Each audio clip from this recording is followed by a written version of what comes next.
memang rupanya orang Iban, anak saudara saya banyak kawin orang Iban. Jadi memang ini kami memang banyak campur. Okay? Kami ini bahasa-bahasa pun boleh. Okay? Jadi sudah berumah tangga, okay? 3 anak dan 1 istri. Okay? Dan melayani di Semenanjung sekitar 6 tahun, di Sabah dan di Sarawak sampai hari ini. Okay? Jadi di Miri saya gembala dulu bagian Inggris dan bahasa di Lutong Baru. Sudah itu dapat tahun khusus dalam bahasa Malaysia. Dalam 5 tahun yang sudah lalu ini dikhususkan dalam bagian bahasa Inggris. Dan sudah itu dalam 5 tahun yang lalu juga diberi kepercayaan untuk menjadi Mission Director untuk gereja kita MEC. MEC ini adalah ada 6 gereja di Miri ini. Canada Hill English, Airport Road English, Lutong Baru English, dan ada bahasa Malaysia 3. Itu yang disebut MEC. Jadi diberi kepercayaan untuk menjadi Mission Director untuk gereja kita. Dan oleh karena Tuhan, saya tidak terfikir bahwa pergi peringkat pusat. Okay. Saya bukan penuh masa di pusat, tapi buat pelayanan pusat, dan dulu disebut penyelaras misi penginjilan BM. Baru-baru ini oleh karena kita sudah terlibat di luar negara, jadi kita ada banyak sign MOU dengan gereja-gereja luar. Jadi macam agak sedikit kaku kita gunakan itu koordinator. Okay. Lalu karena semua orang lain yang bila kita sign MOU bagi pihak negara luar, jadi nama saya di sana. Lalu kita bincang, lalu akhirnya dipersetujui oleh MU. Namanya sekarang ini Ketua Misi Penginjilan BM Sarawak. Okay. Bukan karena kedudukan, tapi karena kepercayaan. Okay. Dan bila saya datang di sini pagi ini, bila saya melihat kamu orang, karena nama ini telah diberi kepercayaan untuk seluruh BM Sarawak. Okay. Asal sejak nama itu BM, saya anggap sekarang ini kamu adalah gereja Tuhan dan dipercayakan oleh Pastor Jarai Salo untuk mendorong, untuk memimpin seluruh BM Sarawak untuk ke depan ini terlibat dalam apa cara sekalipun, khususnya dalam misi penginjilan di dalam negeri dan juga luar negara. Jadi saya tengok BM Hornbill sekarang ini, saya tidak anggap kamu satu yang asing sudah. Jadi kamu adalah gereja Tuhan yang dipercayakan oleh Tuhan untuk saya memimpin BM Hornbill untuk terlibat di dalam misi Tuhan ke depan ini. Okay. Jadi dalam beberapa tahun yang lalu, khususnya tahun 2019, kita sudah ada jalan ke Kalimantan, Balikpapan, Indonesia, Jakarta, di Cambodia, tapi oleh karena COVID, kita tunggu dulu. Memang kita sudah berjalan.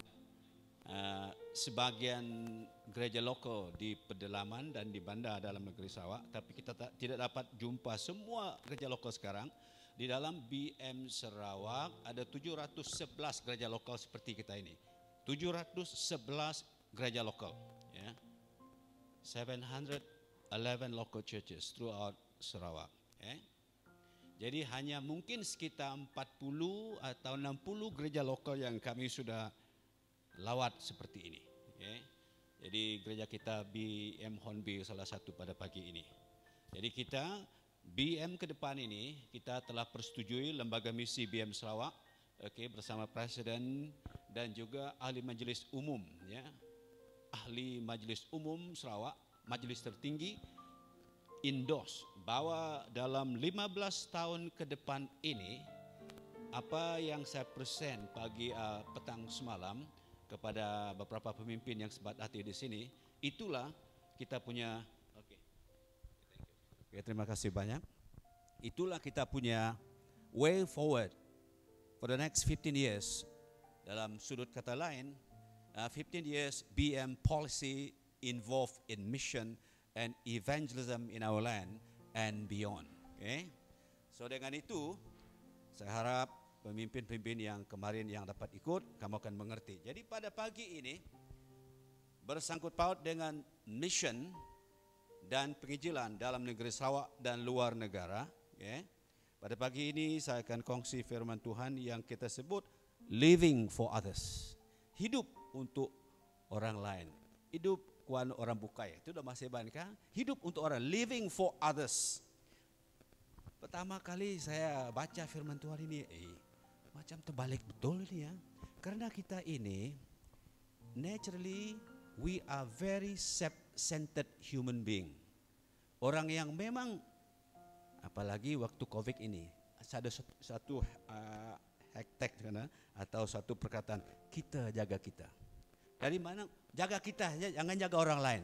Apalagi korban yang macam ini, living for others ini tak boleh. Okay? Tapi kita akan lihat firman Tuhan dulu. Apakah firman Tuhan mengajar begini? Okay? Jadi pagi ini kita akan lihat dalam Efesus pasal yang ketiga ayat 1-13. Oke, kamu boleh baca. Saya tidak akan baca semua teks itu, tapi saya akan terus untuk khotbah living for others atau hidup untuk orang lain. Oke. Boleh? Ada?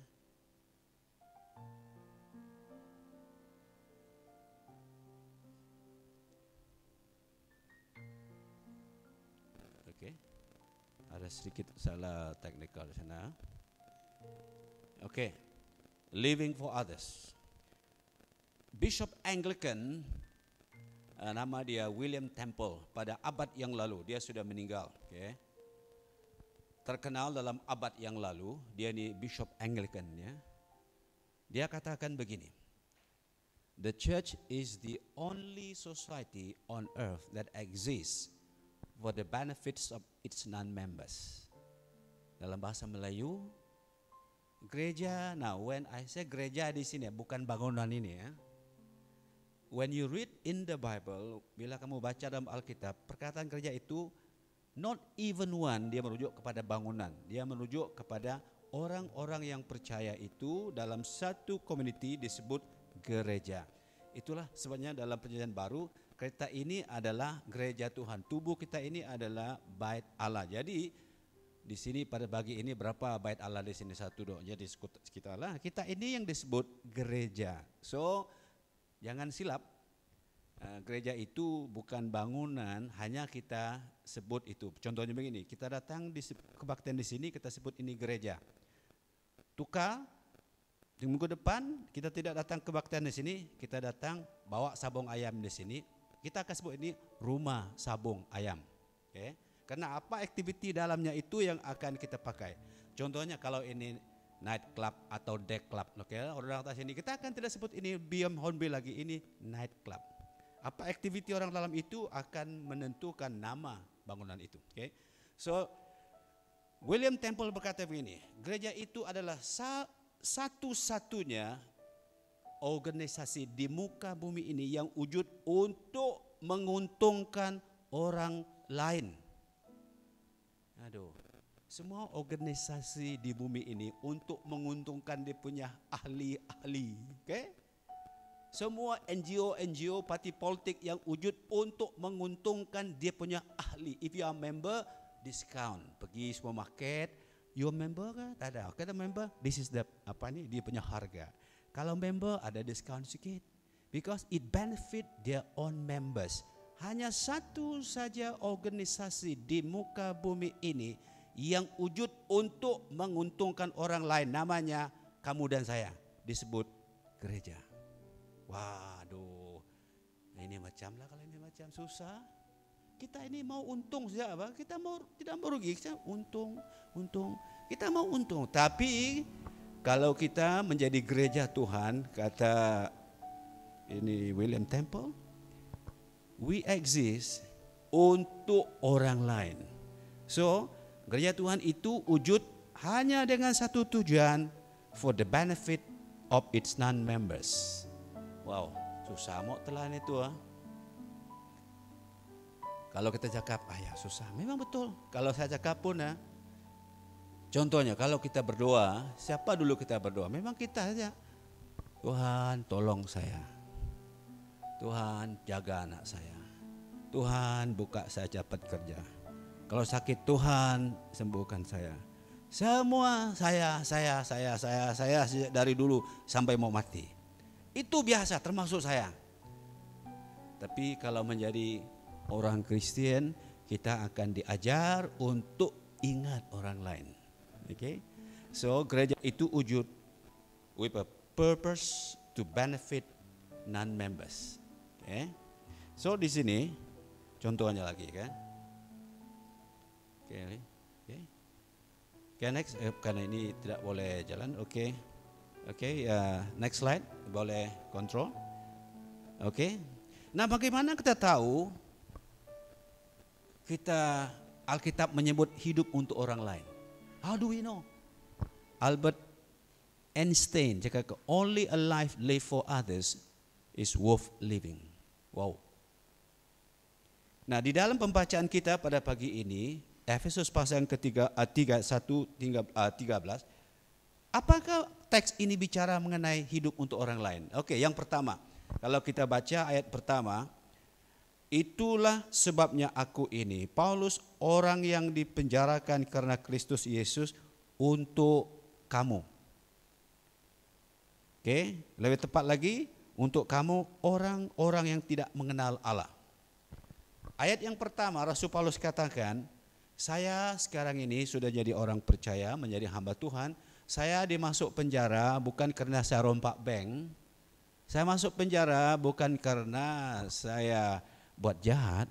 Saya masuk penjara karena nama Yesus Kristus untuk membawa kabar keselamatan, untuk bermisi kepada kamu di Efesus. Gara-gara itu saya dimasuk dalam penjara karena kamu orang.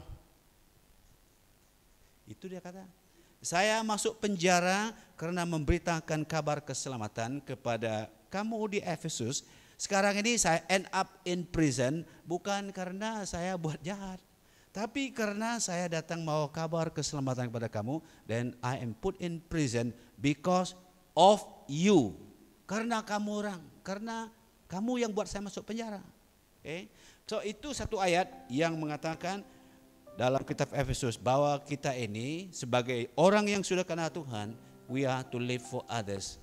Khusus lagi perkataan di sana untuk yang tidak mengenal Tuhan. Kita hidup untuk orang lain, khusus untuk orang apa? Yang tidak mengenal Tuhan. Aduh, susah. We exist, the church exists for a purpose, for the benefit of orang kafir, for the benefit of Buddhists, for the benefit of the Muslims, for the benefit of atheistic in Sarawak, in Borneo, in Southeast Asia and beyond. We exist for others, supaya orang yang tidak mengenal Tuhan itu akan kenal Tuhan dan terima keselamatan. Who are those people to benefit them? Kamu dan saya. Yang kedua, how do we know? Menurut Paulus that we are living for others.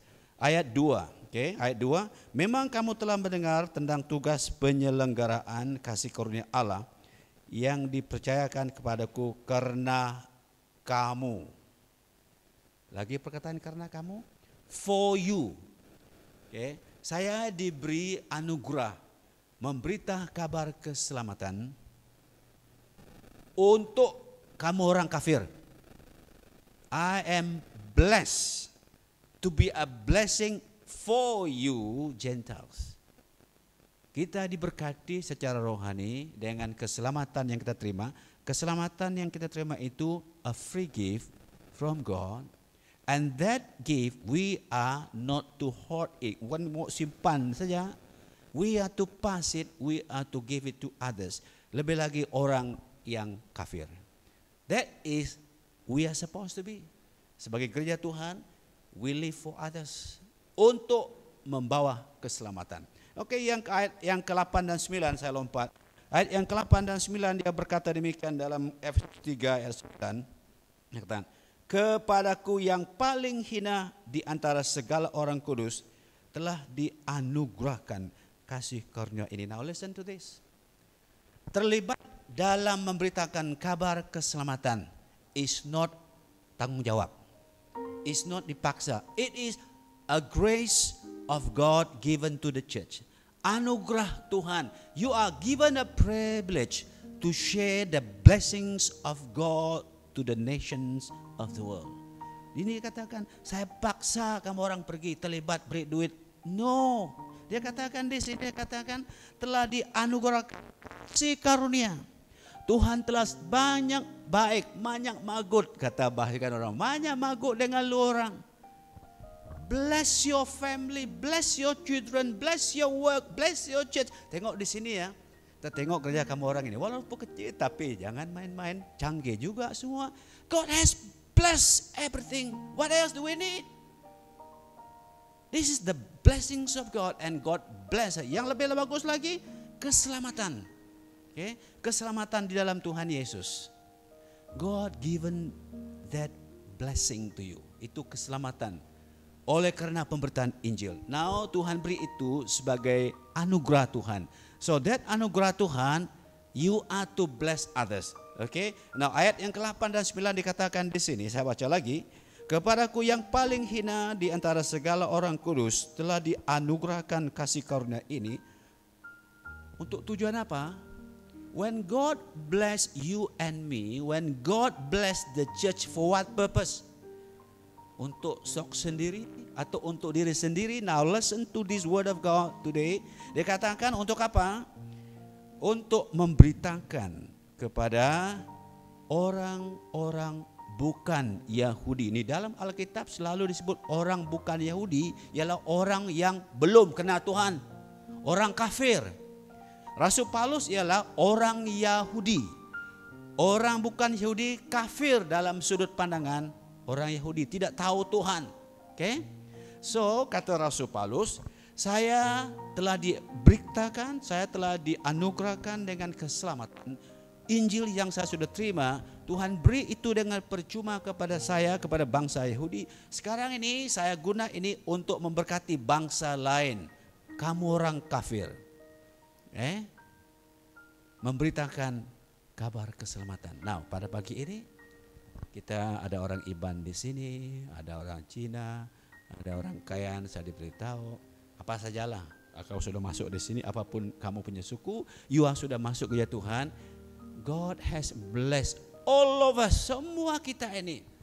Saya percaya kamu semua di sini sudah terima Tuhan Yesus. Dalam Alkitab kamu sudah diberkati dengan keselamatan. Okay? So keselamatan itu sudah ada pada kamu, bukan untuk disimpan, tapi untuk apa? Diberitakan kepada orang kafir. Okay?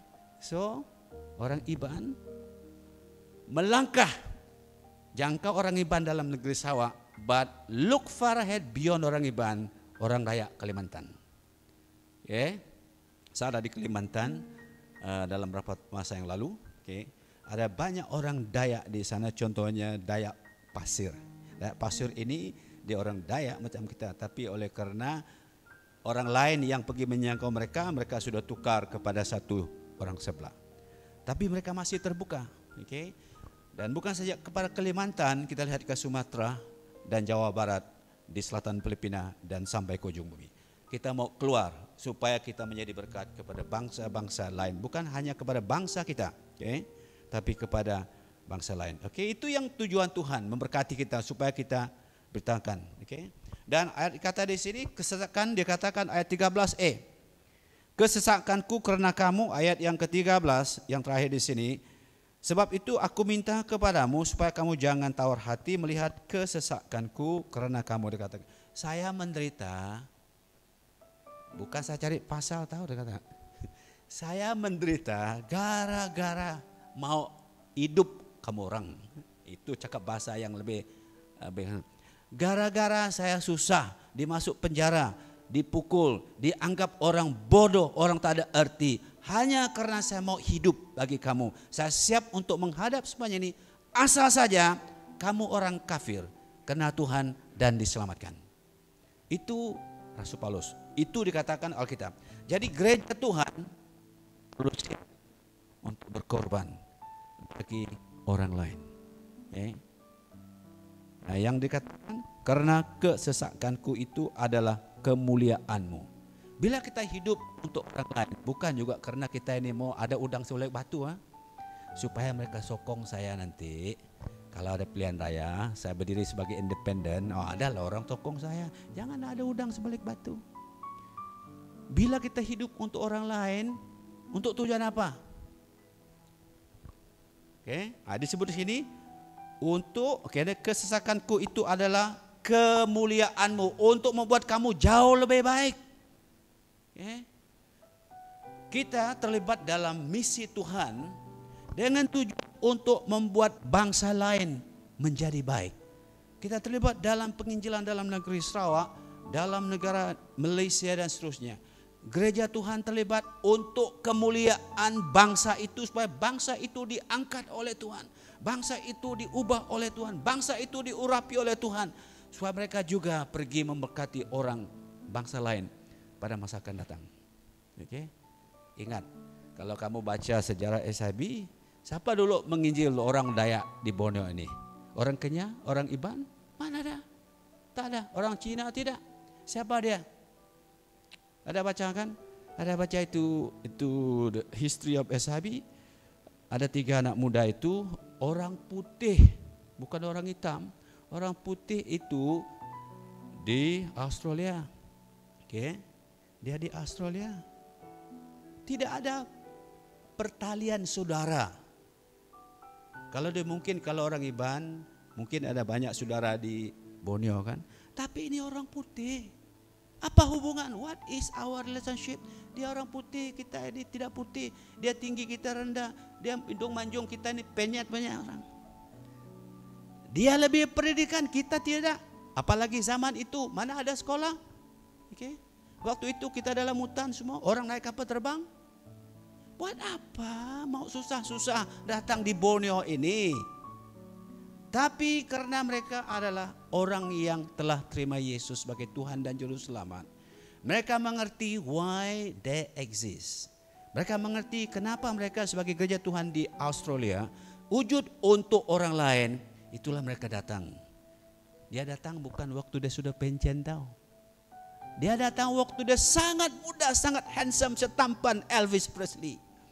Waktu dia pendidikan tampan sekali, then they spend their life coming, ditangkap oleh Jepun, balok situ, ada yang meninggal. These are young people that live for people in Borneo. They live for Dayak Iban, orang Ulu. They sacrifice their life for the good of the next generation of Dayak. Ini karena kasih Tuhan. Kalau tidak, buat apa itu datang macam itu? Adakah kita pernah kasih gaji orang datang dulu? Mana ada? Betul kan Pastor? Kita yang minta daripada mereka. Dia datang, dia kasih injek kita orang, karena tidak ada obat. So they came because they remember us. They want to live for the people of Borneo. Akibat buah pengorbanan hidup mereka untuk orang Borneo, itulah kamu dan saya hari ini. Kalau bukan karena orang lain hidup bagi kita pada masa lalu, tak ada BEM Hornbill. Tak ada BEM. BEM itu seperti yang saya sebutkan semalam, itu nama dibentuk bukan di Borneo, dibentuk di Australia pada 1928. Sebelum mereka datang, 3 anak muda ini datang, they pray and they form this name. The purpose of this BEM is to evangelize Borneo and beyond. So itu sebab kita ini adalah satu mission agency. BEM seluruh Sarawak ialah mission agency. Jadi mereka datang, jadilah buah pelayanan mereka sampai hari ini. Itulah BEM ini yang 711 gereja lokal ini. So siapa yang untung sekarang ini? Bukan Hansen Salwell. Kita yang diberkati. Memang dia diberkati juga, tapi kita diberkati, generasi kita ini. Bayangkan kalau semua kita orang Dayak ini masih kafir pada masa lalu. Coba bayang balik, semua orang Iban tak kenal Tuhan, semua orang Kenyah tidak, semua kelabit, semua mati mabuk semua. That's why Lun Bawang cakap drunk before dawn. Belum lagi matahari terbit dia minum sudah hampir pupus. Kalau bukan anugerah Tuhan, habis bangsa kita ini. It is just simply because people from the other side of Borneo, thinking of Borneo, living for others, living for Dayak people of Sarawak, all the way come over, sacrifice their life. Dulu mana ada jalan dari Kuching sampai Miri macam ini. Sedangkan jalan dari Kuching, Miri, Simi naik bas pun saya malas juga. Mau naik kapal terbang sudah.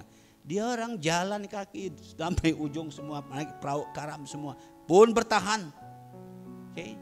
This is because mereka mengenal kasih Tuhan itu. Okay. So Alkitab katakan dalam Filipi pasal 2 ayat 4, dan janganlah tiap-tiap orang hanya memperhati kepentingannya sendiri, tetapi juga kepentingan orang lain. Ajaran ini begini, bukan berarti when we live for others, langsung kita tidak peduli kita punya keluarga juga. Ini jangan juga macam itu. But it's not the teaching. As we take care of our family, we also take care others. As we evangelize our own family kena Tuhan, kita juga ingat bangsa lain yang tidak kena Tuhan. Waktu menginjil Sarawak, kita juga ingat ke Kalimantan, di negara lain yang tidak kena Tuhan. We think of our people, we also think about others. Jangan hanya fikir kita dari dulu sampai bila-bila. Okay? Itu bukan ajaran firman Tuhan. Okay? Dan soalan yang seterusnya,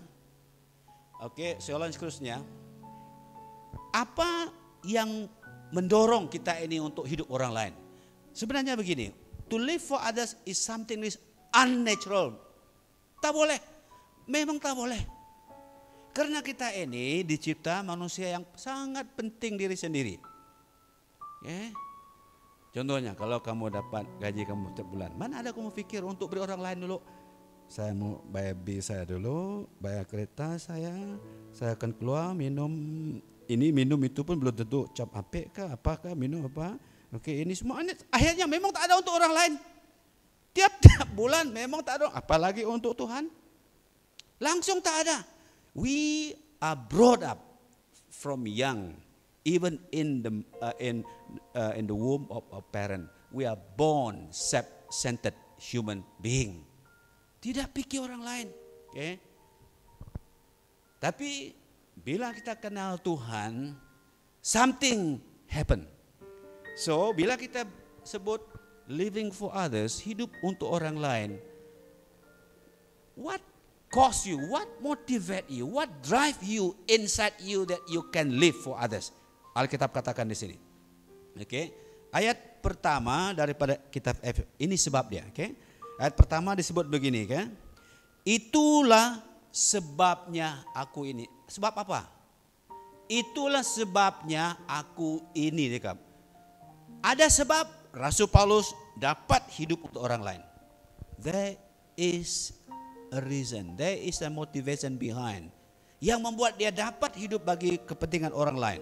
Apa itu? Kata ringkas, dalam Efesus pasal 1 dikatakan oleh Rasul Paulus, di dalam Tuhan Yesus kita diberkati luar biasa.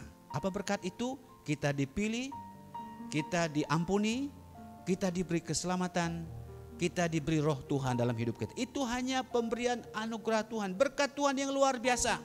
Diberi kepada kita bukan karena kita bagus, bukan karena kita baik, tapi diberi Tuhan di dalam Kristus dengan percuma.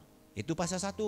Pasal kedua, kita ini tak ada harapan pada masa lalu. Orang kafir tak akan masuk ke sorga, binasa sampai selama-lamanya. Tapi oleh karena Tuhan, oleh karena anugerah Allah di dalam Kristus, Dia menyelamatkan kita. Kedua, dulu bangsa Yahudi dan Yunani tidak boleh bertemu. Memang mau potong pala, tak boleh. Macam kucing dengan anjing, macam apa ini, semua tidak boleh bergabung. Tapi karena di dalam Yesus, bangsa Yahudi dan Yunani sekarang di dalam Kristus karena kemurahan Tuhan boleh bersatu. Nah, kalau dalam konteks Borneo, orang Kayan dulu tidak boleh jumpa orang Iban, atau orang Iban tak boleh, memang potong pala semua. Semua orang Ulu semua ini memang tidak ngam satu sama lain. Tapi oleh karena Tuhan, dapatlah kita hidup sana. Raja Brooke to neutralize negeri Sarawak dulu, dia bawa Injil. Orang Iban yang lawan Iban yang lain, atau lawan Melayu, lawan Melanau, lawan orang Ulu itu, dia bawa missionary dari luar to neutralize semua yang potong pala ini. Bila Injil datang, aman. Itu ada buku yang saya order dari Semenanjung. Kalau kamu mau beli Christianity during James Brooke moment or time, ada Pastor Ali beli satu. Dia ceritakan itulah politik gunakan missionary untuk mengamankan Borneo pada masa lalu. Okay? Jadi oleh karena Tuhan amanlah negeri Sarawak. Okay?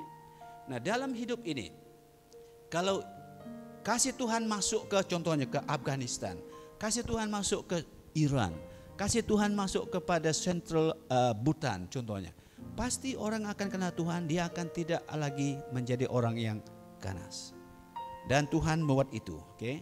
Dan juga Matius pasal ke-9 ayat 10 dikatakan, Tuhan Yesus kata kepada muridnya begini, pergilah kamu beritakan Injil, saya telah beri kamu kuasa, saya telah beri kamu keselamatan. Pergilah kamu beritakan kepada orang lain.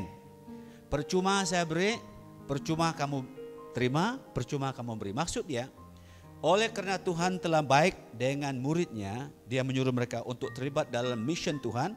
Sebabnya apa? Saya dengan kasih Tuhan beri you free of charge, keselamatan, power to demolish the work of evil one. Pergilah kamu orang saudara, kamu tidak perlu bayar dengan saya.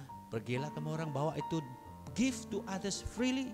Dia katakan, saya sudah beri dengan kamu, pergi. Okay? Karena kasih Tuhan. Nah, dalam 2 Korintus 5:14 dia kata karena kasih Tuhan yang mendorong kami untuk terlibat dalam misi Tuhan. Yang boleh membuat kita hidup bagi orang lain hanya satu perkara. Bila kita mengalami, bila kita merasa, bila kita tahu kasih Tuhan yang luar biasa dalam hidup kamu, keluarga dan kamu secara pribadi, kamu akan dapat hidup bagi orang lain. Gereja Tuhan adalah satu community yang sudah ditebus oleh karena kemurahan Tuhan. Oleh karena kemurahan Tuhan kita dapat sekarang ini walaupun masih hati mau ingat kita saja. With that love of God in our heart, in the church, dapatlah kita sekarang memberkati orang lain. Okay? Nah, the basis for us to live for others is on the basis God has shown His grace and mercy upon your life and my life. Otherwise, tak boleh. Tak boleh. Unless God touches your heart, your life. Unless God move the hearts of this community of church of BM Hornbill, you will never think about support mission. You will think of yourself only. You akan pikir kamu orang saja. Okay. But if God is really in your heart, you experience God's love and mercy in your life, in your family, you will naturally want to respond to that love and bless others. Kasih Tuhan itulah yang memampukan kita gereja Tuhan dapat hidup bagi orang lain. Okay. Tempoh hari waktu kita jaga kita waktu COVID itu kuat betul-betul, lalu saya berdoa begini, Tuhan tolong pimpin saya supaya jumpa orang yang memang betul susah, tapi betul-betul susah. Jangan tipu saya lah, nanti saya akan beri beras dengan dia orang, beri apa yang saya mampu lah.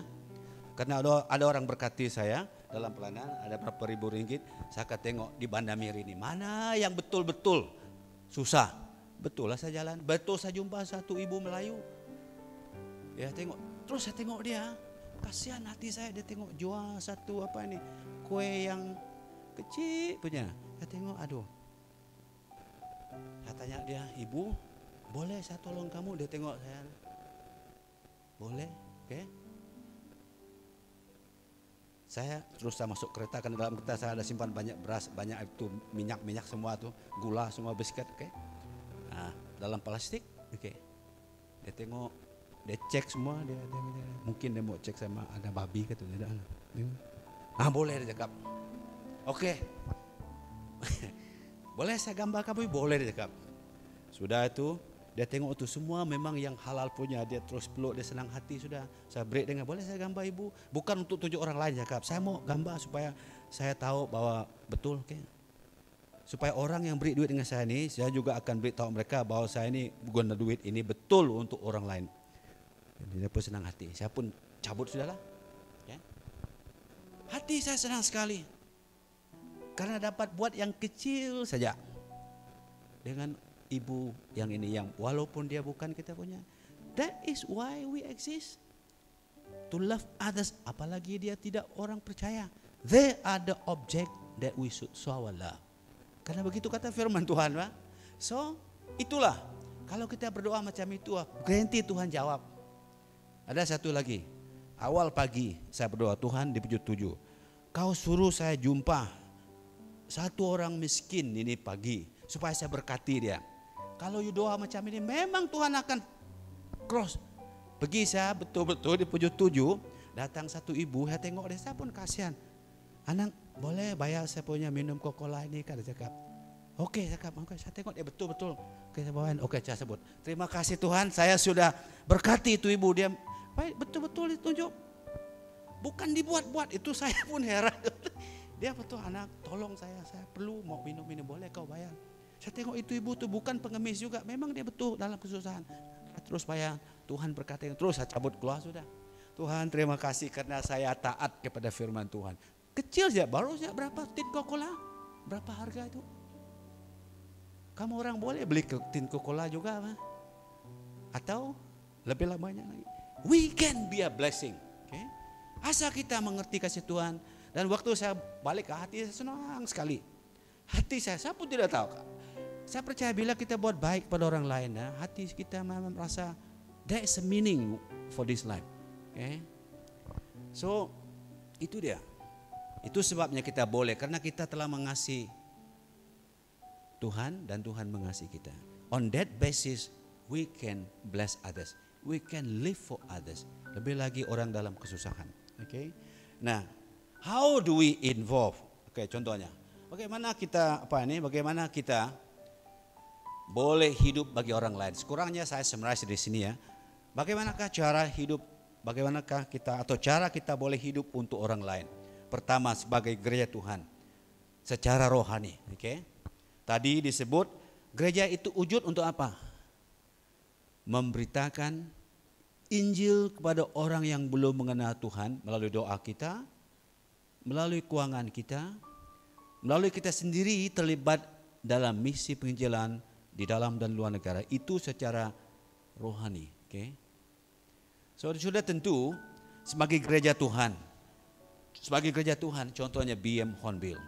How do you terlibat that BM Hornbill is living for others in the state of Sarawak, in this country of Malaysia, in this island of Borneo, in Southeast Asia and beyond? How do you live for others?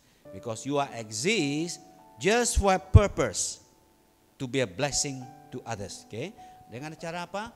Then, kalau kamu orang datang berdoa sini, janganlah selalu berdoa untuk BM Hornbill saja. Dulu saya sekolah Alkitab di satu sekolah Alkitab. Dari permulaan tahun sampai ujung tahun, doa untuk sekolah itu minta duit saja. Sudah tuh malas saya. Hari-hari minta doa keperluan. Ayah dah mati saya, ini tak betul sudah. Okay. Saya harap BM Hornbill juga, when you come and pray meeting, betul juga, you doa juga untuk keperluan gereja. Tapi you have to be intentionally pray for others. Tuhan, kami berdoa bagi orang yang miskin dalam Banda Miri. Open the way for us to go and help them. Ada COVID, tidak ada COVID. Bukan COVID saja buat susah tahu. Ada juga susah yang lain. COVID-19, ada juga COVID-20 lagi, COVID-21, COVID-22. Akan ada semua. That is where the church can be a blessing for others. Melalui keuangan. Okay. Bila kita bicara mengenai misi, it cannot be separated from funding. Okay. Bila kita sebut tentang penginjilan dalam negeri kita Sarawak, di bumi ini, it cannot be separated. Tidak boleh diasingkan dengan funding. Okay.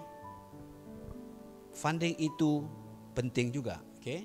Now you can involve in giving your money. Ada saya ajar gembala-gembala yang datang ke Kairos Nibuari. One of the easiest way kita terlibat sebagai family ialah kita menabung. Tapi semua kita ini ada tabung siling di rumah. Tapi biasa tabung itu kita pakai untuk kita siapa? Tapi can we turn it around? Karena dalam berabad-abad kita menabung untuk diri sendiri saja. Can we buat 2 tabung? Contohnya kalau tak mau langsung misi, oke, tabung saya punya keluarga, tabung misi, oke, simpan, oke, 20 sen, 10 sen sini, 10 sen sini, semuanya. Ujung bulan bawa di gereja sini, oke, hitung. Itu selain daripada offering yang kamu ini, karena biasa kita ini pergi banda, sudah itu chain semua, oke, kadang-kadang balik ini siling itu, buang saja itu aja, sudah itu, makin banyak siling itu. Can we start as a family dengan budak juga, teach them how to live for others through giving toward mission, oke? Nah, itu pun salah satu yang cara, oke? Nah, sebagai gereja Tuhan juga, sebagai gereja Tuhan, when you are blessed every month, then let's say gereja BM Hornbill di sini ya, you can terlibat BM Hornbill di sini. Oke, kamu dapat 50 ringgit setiap persembahan kamu orang setiap bulan. Oke lah, asingkan 1 ringgit untuk mission, 4 ringgit untuk kamu orang pakai apa-apalah. But 1 ringgit untuk, contohnya 50 ringgit. Oke, mungkin 10 ringgit lah untuk mission tiap bulan, 40 kamu orang pakai untuk gereja kamu orang saja lah. Susah kayak itu, mana susah? Karena ini mana? Silap-silap pun setengah pun boleh. Cinta 25 untuk mission, 25 untuk gereja. Lagi bagus. Apal itu 10 ringgit contohnya begitu kan. After all, that is the purpose of the church. To be a blessing to others. Okay. Contohnya ini ya. Tujuan mikrofon ini untuk apa? Untuk kasih besar macam ini kan. Ada tujuan Pak ini. Kalau kita gunanya untuk pukul kepala orang, itu bukan tujuannya. Gereja wujud to be a blessing for others. That's why jangan berkira-kira when we talk about mission. Aduh, banyak betul mau beri. Apalah kita punya duit. Forget about it. After all, that is the purpose. Kalau kita begini, aduh, rugilah pakai mikrofon itu untuk cakap pukul kepala orang itu bagus. Salah. Memang betul, the church memang itulah tujuan gereja itu. Untuk menjadi berkat bagi bangsa-bangsa di muka bumi ini. Jaga juga kita punya kelompok sini lah. Tapi that is not the priority. Priority kita berkumpul di sini because we want to live for others. We want to be a blessing for others beyond this island of Borneo. So that's why we purposely, intentionally set budget. Okay. Dan seterusnya secara fisikal. Ini waktu COVID ini banyak orang angkat bendera putih, tapi kerjaan marah jadi turun bendera putih sudah. Tidak orang lagi angkat, tidak berani. Okay. Dalam Alkitab ini Yesus katakan pada akhir zaman dia katakan begini. Dia kumpul semua bangsa. Tak ada social distancing lagi waktu itu nanti. Walaupun COVID mau susah sekarang ini kita tutup mulut macam ini ya. Tapi masa akan datang kalau kamu baca dalam Matius 25, di sana Tuhan akan kumpul semua bangsa. Suka tidak suka dia akan kumpul. Takut COVID bagaimana? Dia akan kumpul semua bangsa berkumpul. Bayangkan seluruh bumi itu, bukan saja di Miri. Seluruh bumi dikumpulkan Tuhan. Kamu baca itu dalam Matius 25. Lalu dalam perkumpulan itu, dalam penghakiman itu, kamu dengar di sini. Dia bagi orang kepada 2 kelompok. Satu sebelah kanan disebut kumpulan domba, satu sebelah kumpulan kambing. Dia sebut kepada kumpulan domba ini. Masuklah kamu ke kerajaan Allah. Okay. Masuklah kamu ke kerajaan Allah karena kamu orang, dia katakan begini. Dia cakap, karena waktu saya sakit dulu, kamu lawat saya. Waktu saya tak ada selimut, kamu beri dengan saya. Waktu saya miskin, kamu datang beri makanan dengan saya. Waktu saya masuk hospital Miri tempoh hari, kamu datang lawat saya.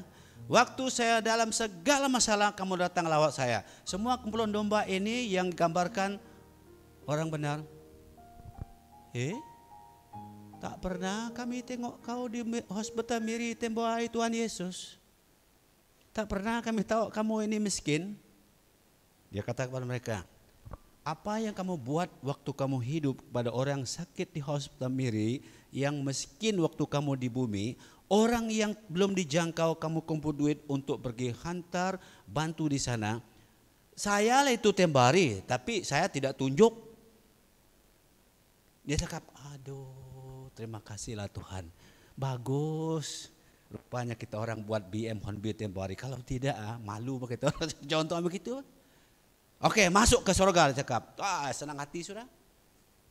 Dia tengok kepada yang sebelah kiri. Kamu orang kambing, dia cakap. Itu gambar sama kita apa? Domba ini di barat orang yang yang percaya Tuhan, yang hidup untuk orang lain. Yang kambing ini hanya hidup untuk dirinya sendiri saja. Jangan BM Honbi jadi kambing ya.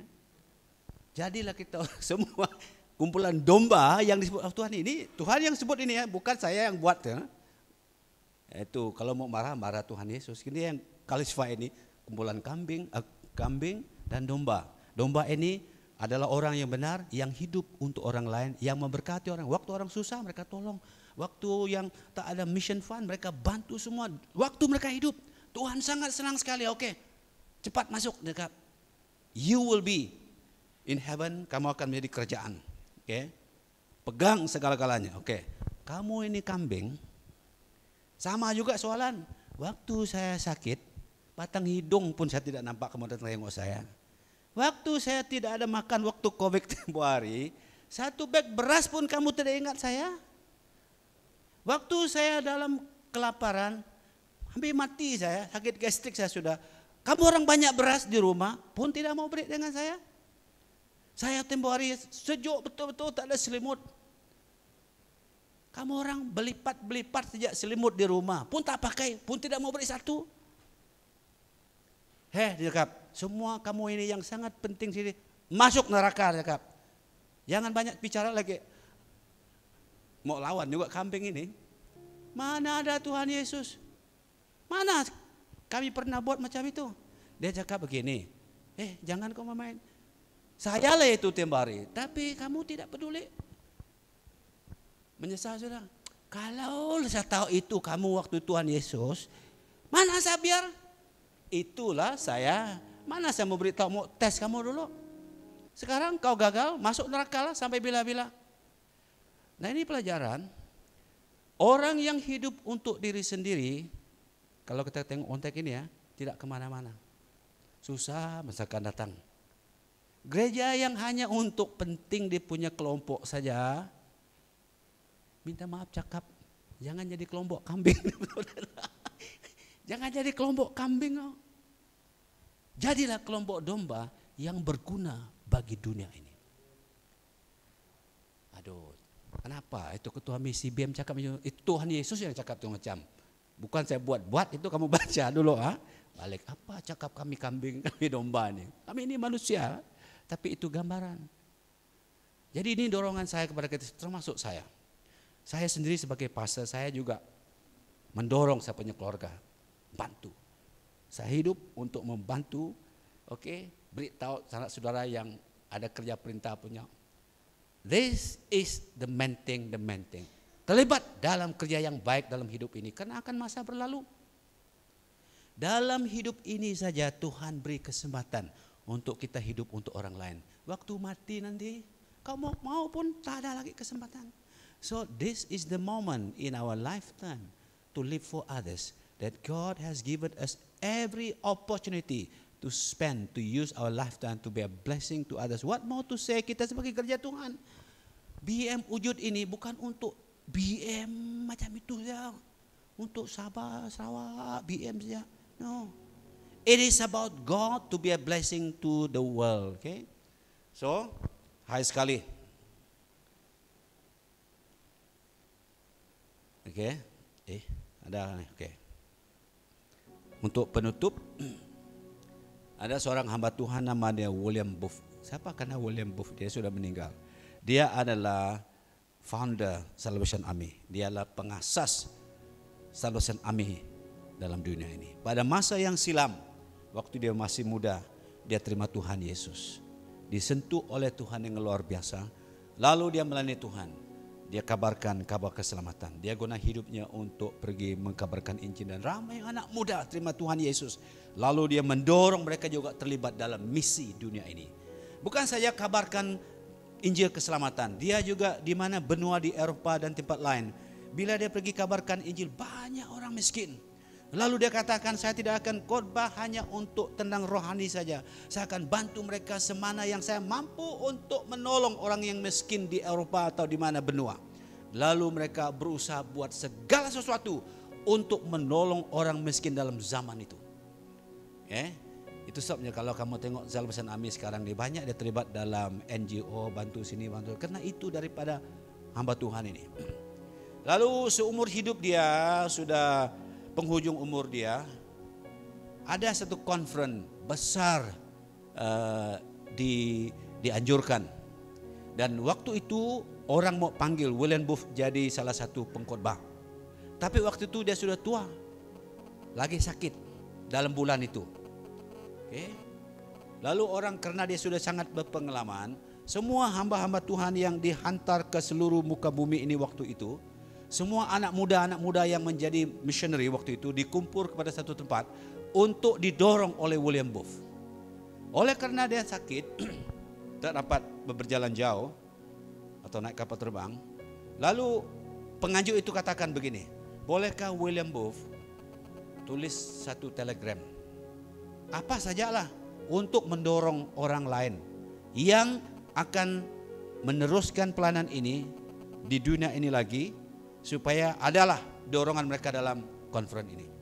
Lalu William Booth berpikir, apa yang saya mau katakan? Dia pun fikir-fikir apa yang mau disebut, karena dia tahu hidup dia tidak lama lagi. Apa yang sangat penting untuk saya mendorong ribuan hamba Tuhan ini. Saya akan meninggal, tapi ini ribuan lagi tinggal. What must I say? Biasanya begini ya, orang yang sebelum mau mati, memang kita akan ingat the last word dia akan cakap. Biasanya begitu. Dia pikir-pikir, lalu dia menilai hidupnya dari sejak lahir terima Tuhan sampai saat itu. Dia katakan, I have been living for others by sharing the gospel. Ribuan orang kenal Tuhan dan membantu banyak orang miskin di setiap benua. Now I'm almost balik pada Tuhan. Dia nilai bahwa seumur hidupnya dia gunakan hidupnya menjadi berkat pada orang lain. Living for others. Lalu dia tulis dalam satu telegram. Lalu dibuat kesimpulan, ini saya akan sampaikan. Ya, ini telegram dulu itu orang cas itu ikut perkataan. Kalau you banyak simpan perkataan, banyak dia cas. Jadi dia berusaha untuk buat perkataan yang sangat tepat. Lalu dia pikir dalam otaknya, sampai dia sudah berdoa, dia pikir, ini saya akan katakan others. O-T-H-E-R-S, others, atau orang lain. Dalam telegram, others from William Booth. Itu saja dikirim sampai ke konferensi itu. Lalu orang penganjur itu buka, lalu ribuan orang hamba Tuhan mendengar apa kata William Booth ini.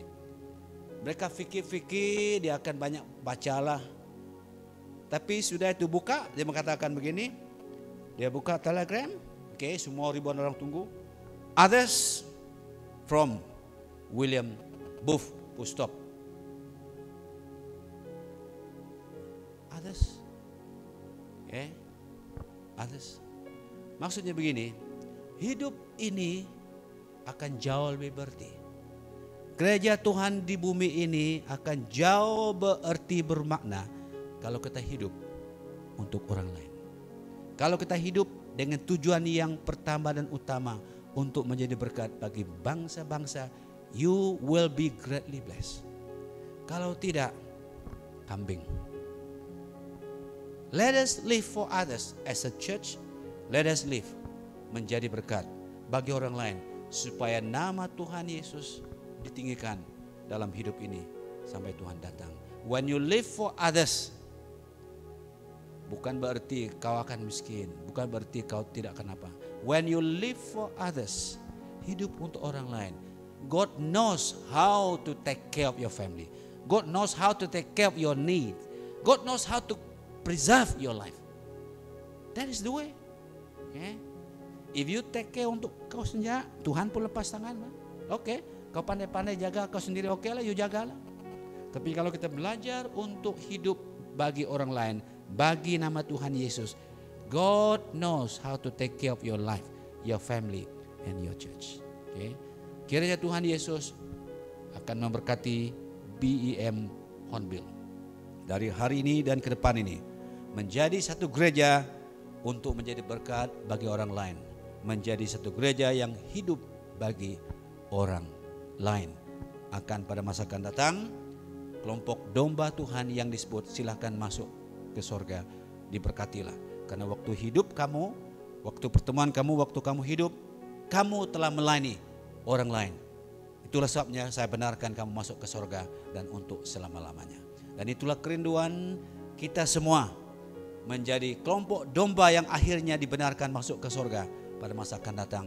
Yang dalam hidup ini kita terlibat bagi membantu menginjil orang lain untuk kemuliaan nama Tuhan. Oke, dengan itu mari kita berdoa. Tuhan Yesus, kami mengucap syukur kepada Tuhan karena hari ini kami diperingatkan lagi bahwa hidup ini bukan untuk kami saja. Hidup ini adalah untuk Tuhan, dan kesempatan yang Tuhan beri ini untuk kami hidup bagi orang lain, karena itulah yang disebut oleh firman Tuhan. Bila kami hidup terlibat di dalam misi Tuhan, penginjilan dalam negeri kami dan seterusnya, Engkau Tuhan Yesus akan tahu bagaimana untuk memelihara kami, menjaga kami bagi kemuliaan nama Tuhan Yesus. Saya berdoa bagi Pastor Ali dan keluarga, pemimpin di BEM Hornbill, dan para jemaat Tuhan yang ada di sini. Mereka akan diberkati dengan mereka hidup bagi orang lain, supaya mereka tahu bahwa itulah cara hidup yang dimaksudkan Tuhan, supaya dunia ini akan diberkati di dalam hidup ini, dan nama Tuhan Yesus akan dipermuliakan sekarang dan pada masa akan datang. Di dalam nama Tuhan Yesus yang hidup itu kami sudah berdoa. Amin. Amin.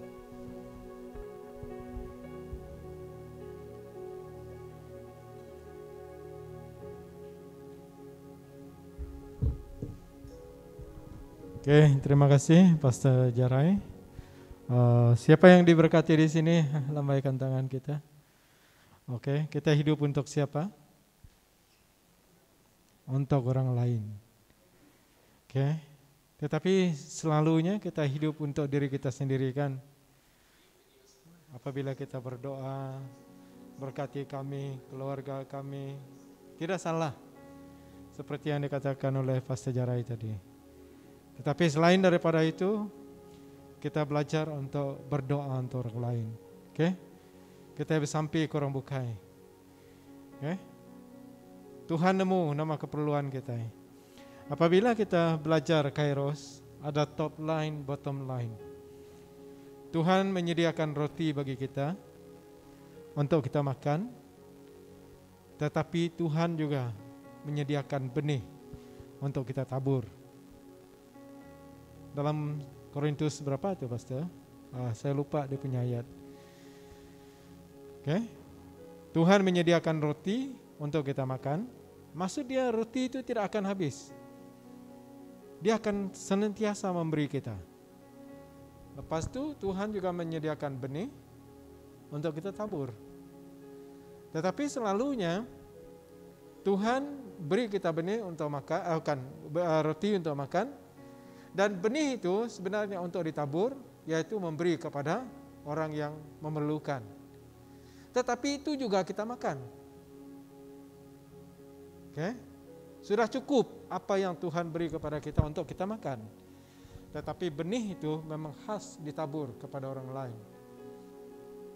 Tetapi kita biasanya selalu makan benih itu. Mulai hari ini, belajarlah kita untuk memberi, seperti yang saya katakan semalam dan juga dikatakan oleh Pastor Jarai. Pagi ini kita belajar dalam keluarga, kita belajar untuk menabung. RM1 kah, RM2 kah, 10 sen kah, 20 sen kah, buat tabung penginjilan. Oke. Kalau kamu tidak mau dia sedikit, 1 bulan bagi, tidak apa. Mungkin kamu bagi tabung 3 bulan, atau 6 bulan, lepas itu bawa ke gereja, ini pastor kami berikan kepada mission. Yang untuk gereja itu untuk gereja. Yang untuk mission kita belajar untuk memberi untuk mission walaupun sedikit. Ya, dia lama-lama akan menjadi bukit. Oke, mari kita berdiri, kita nyanyikan lagu Ku diberkati untuk menjadi berkat. Sangat bagus ini lagu. Supaya kita disedarkan dengan firman Tuhan ini. Kita bukan hidup untuk diri kita sendiri, tetapi biarlah kita hidup untuk kemuliaan Tuhan, untuk orang lain. Kadang-kadang kita terlalu boros dengan makanan, banyak makan sehingga kita buang makanan kita. Apa salah kita beri orang lain? Seperti yang dikatakan oleh pastor tadi. Doa kita, Tuhan pagi ini biar Engkau Tuhan menemukan saya dengan seorang yang memerlukan. Satu kali saudaraku, saya sangat menyesal. Kalau kita mendengar berapa minggu ataupun bulan yang lalu, yang selalu berjalan di Tudan tuh, siapa namanya? Ahong. Dia berjalan pagi itu kami makan di 20-20. Dia minta dengan orang, saya pun ada di sana. Saya sangat menyesal.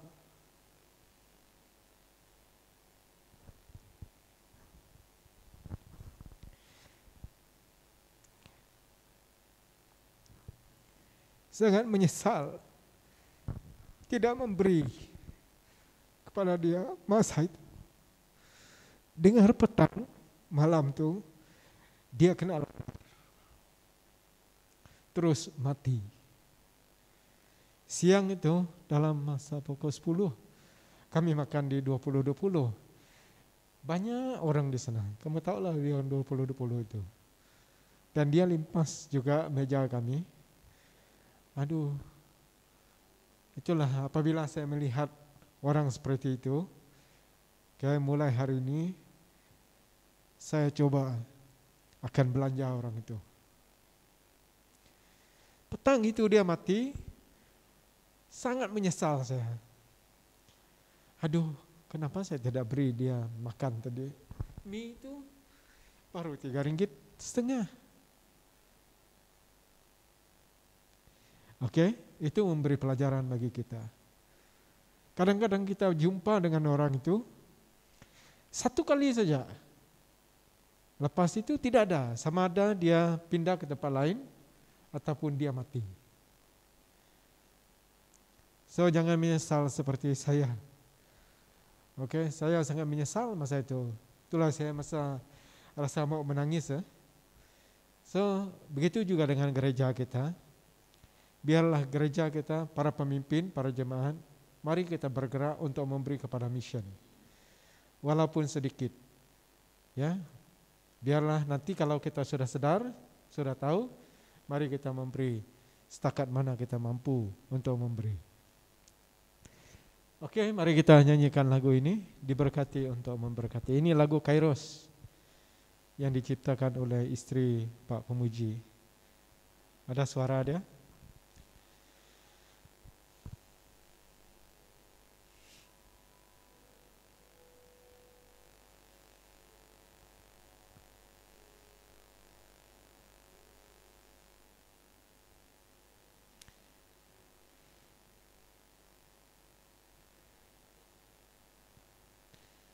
Oke, memang dia ada intro.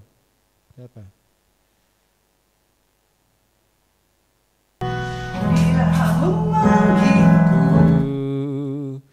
Dan telah selamatkan. Ya, kita dari mulai.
Mari kita berdoa.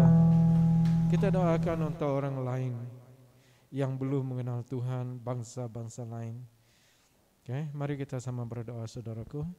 Haleluya. Bapa surgawi, kami naikkan syukur kami padamu. Terutamanya Tuhan, kami berterima kasih karena Engkau telah menyelamatkan kami. Engkau telah menebus kami dari segala dosa kami dan mengangkatkan kami menjadi anak-anak-Mu, putra putri-putrimu ya Bapa. Dan kami dapat memanggil Engkau sebagai Bapa kami. Sebab Engkau telah menebus kami dengan darah-Mu. Bapa, pada pagi hari ini kami disedarkan dengan firman Tuhan. Supaya kami hidup untuk orang lain. Terutamanya suku-suku bangsa yang belum mengenal Engkau dalam hidup mereka. Supaya mereka dibukakan hati Tuhan untuk menerima Engkau sebagai Tuhan Juru Selamat dalam kehidupan mereka. Supaya juga mereka mendapat kehidupan kekal seperti mana yang kami telah dapat dalam Engkau Yesus. Makanya Tuhan, Engkau menebus kami supaya juga kami digunakan pakai untuk membawa penebusan ini kepada orang lain yang belum mengenal Engkau. Kami diselamatkan Tuhan dalam Engkau supaya kami digunakan pakai untuk menyelamatkan teman-teman kami. Baik yang belum mengenal Engkau dalam hidup mereka, suku-suku bangsa yang ada berdekatan dengan kami, keluarga kami, dan bahkan yang jauh daripada kami, yang sama negeri negara dengan kami. Bapa, walaupun demikian, kami telah diberkati dengan banyak perkara, baik keuangan dan sebagainya. Berkat-berkat-Mu melimpah dalam kehidupan kami. Baik di dalam bandar, di negara, di kota, dan di luar bandar, Bapa. Pada hari ini, harga sawit cukup tinggi. Bapa, kiranya kami guna pakai berkat yang kami terima itu untuk memberi Tuhan bantuan kepada pelayanan misi. Berkati semua kami, supaya Tuhan dalam hati kami terbeban, yaitu mau menjangkau jiwa-jiwa yang belum percaya.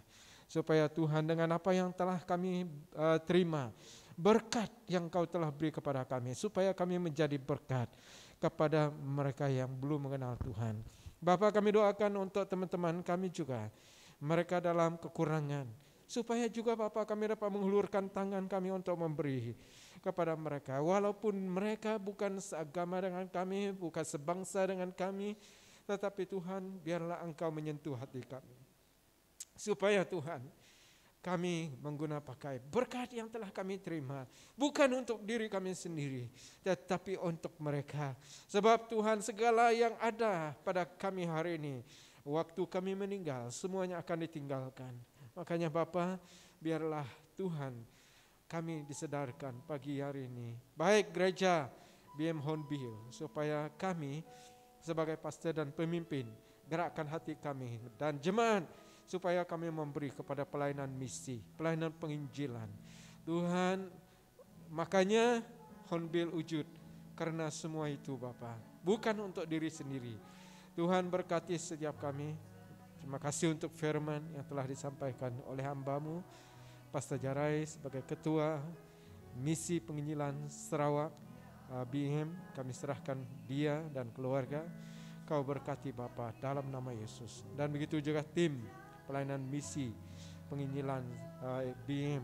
Kau berkati Bapa dimanapun, supaya Tuhan mereka terus menyampaikan isi hati-Mu, denyutan jantung Engkau kepada gereja-gereja yang sedia ada dimanapun di seluruh Sarawak ini Bapa.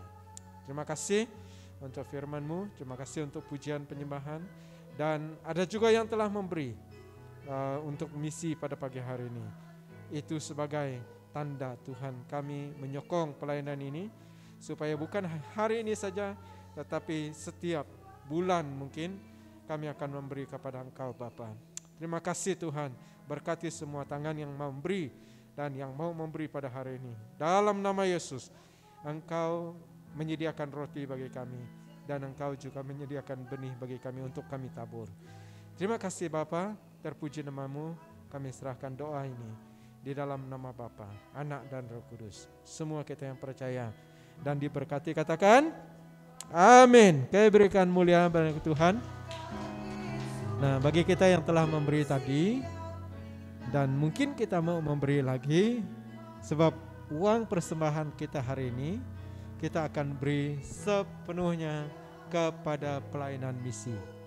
Kalau kamu sudah memberi tadi 10 ringgit, oh tidak cukup, mau beri 50, terus tambahkan. Oke, jadi ini untuk bulan ini kita beri kepada pelayanan misi.